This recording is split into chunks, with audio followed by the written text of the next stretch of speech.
let's talk a minute about the trip generation of the project, the project area itself. We're talking about the Boulder Bay project area. Well, one of the ahas in the study here is that we have quite a lot of trip generation here now. And in particular, the casino generates about 4,600 vehicle trips per day. Total of all, everyone in and out, all the cars in and out, about 4,600 vehicle trips per day. As a bit of an aside, that's based on what's on the ground, which is about 22,000 square feet of floor area, not the potential that it could be under existing zoning and so on. So that's a reality of what's on the ground. When we compare that with what could be here under this proposed plan, the big thing is that reduction in the casino and taking away the trip generation of the casino. Yes, we are adding more trips because of the hotel and so on, but the net benefit of the net change of looking at all these traffic numbers is we would go from about 5,100 total trips a day today to about 4,100 trips in the future. So that's that 27% reduction. Was it the battery? I out-talked it. There's a lot of numbers that go into that. There's other factors like the retail and restaurant would have more people who will stop by and keep going and so on. But the bottom line here is, for once in my life, I get to do a traffic study where the traffic actually goes down, and that is a very unusual thing.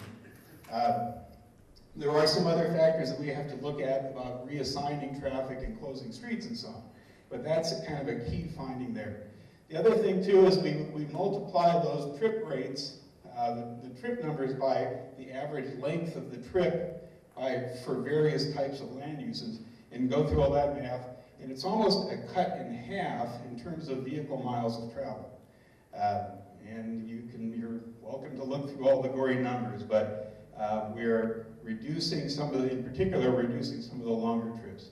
So we then look at level of service, which is how well do the intersections work. And traffic engineers have got the scale of A being good to F being Tahoe City in the summertime.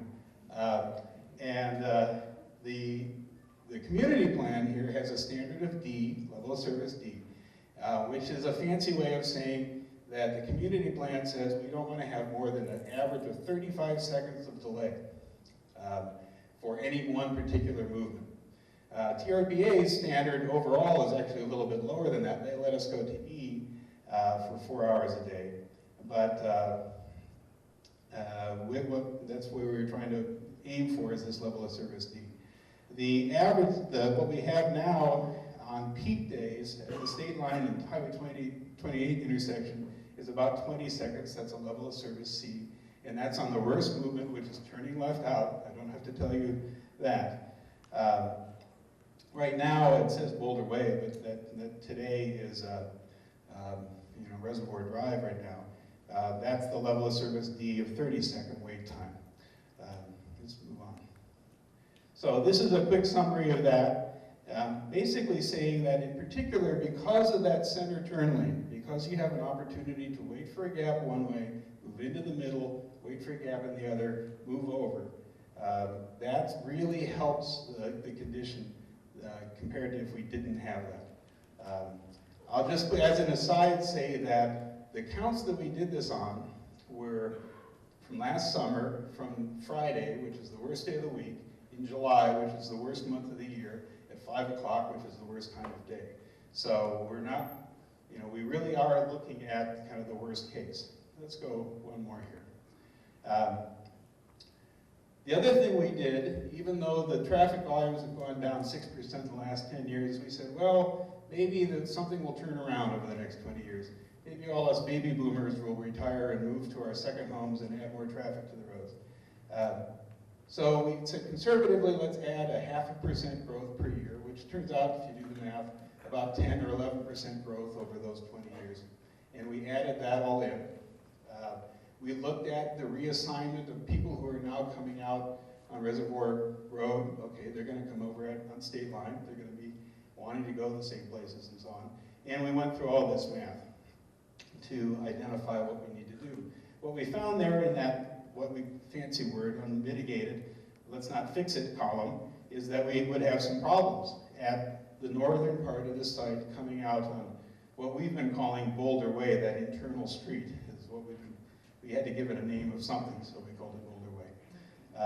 I'm sure there'll be a naming contest here at the end of this whole process. But with that two-way left turn lane running all the way through Crystal Bay, we can make the traffic work here and provide good levels of service, basically at all locations. We have a little bit of level of service E. We get up to 37 seconds there, average delay in the worst hour of the worst day in 2028. But we're still attaining the TRPA standards at that point. I wanted to talk to you about one of the things that we were tasked with looking at is, well, why don't we just put a traffic signal up at State Line in 28? And we could. It's a physically possible thing to do. The profession, and in particular NDOT, as well as Caltrans, they probably have to be involved in this, have very strict standards that they call signal warrants. And there's a variety of them. The easiest one of those signal warrants to meet is this thing called a peak hour warrant. And to bore you for just a moment here, what we have here is a chart where the x-axis is all of the cars coming on the highway, on Highway 28, and the y-axis there is the cars coming on the busiest of the two side street approaches, which in this case is southbound. If you chart out the traffic numbers and you fall above the curve, they basically say, yes, the signal is warranted, we can consider it. If you fall below that line, they would say, no, it's not warranted, may cause more problems than it would solve. And in general, highway departments they won't go there. There's too much potential liability of putting signals in where they're not warranted. As you can see there, we're not quite there. So the conclusion here is, unless there was some very unusual thing that happens at NDOT, they wouldn't allow that signal to go in. As I mentioned before, we don't need it for level of service reasons. The other thing is, our conclusion from looking at the travel paths and the pedestrian paths and so on, is if we put the signal in at State Line, we would still need to keep the signal in where it is now. So we would have two, and that would be making things a bit worse. So the plan at present is to just keep the signal where it is now. One more. And I think we're back to blue.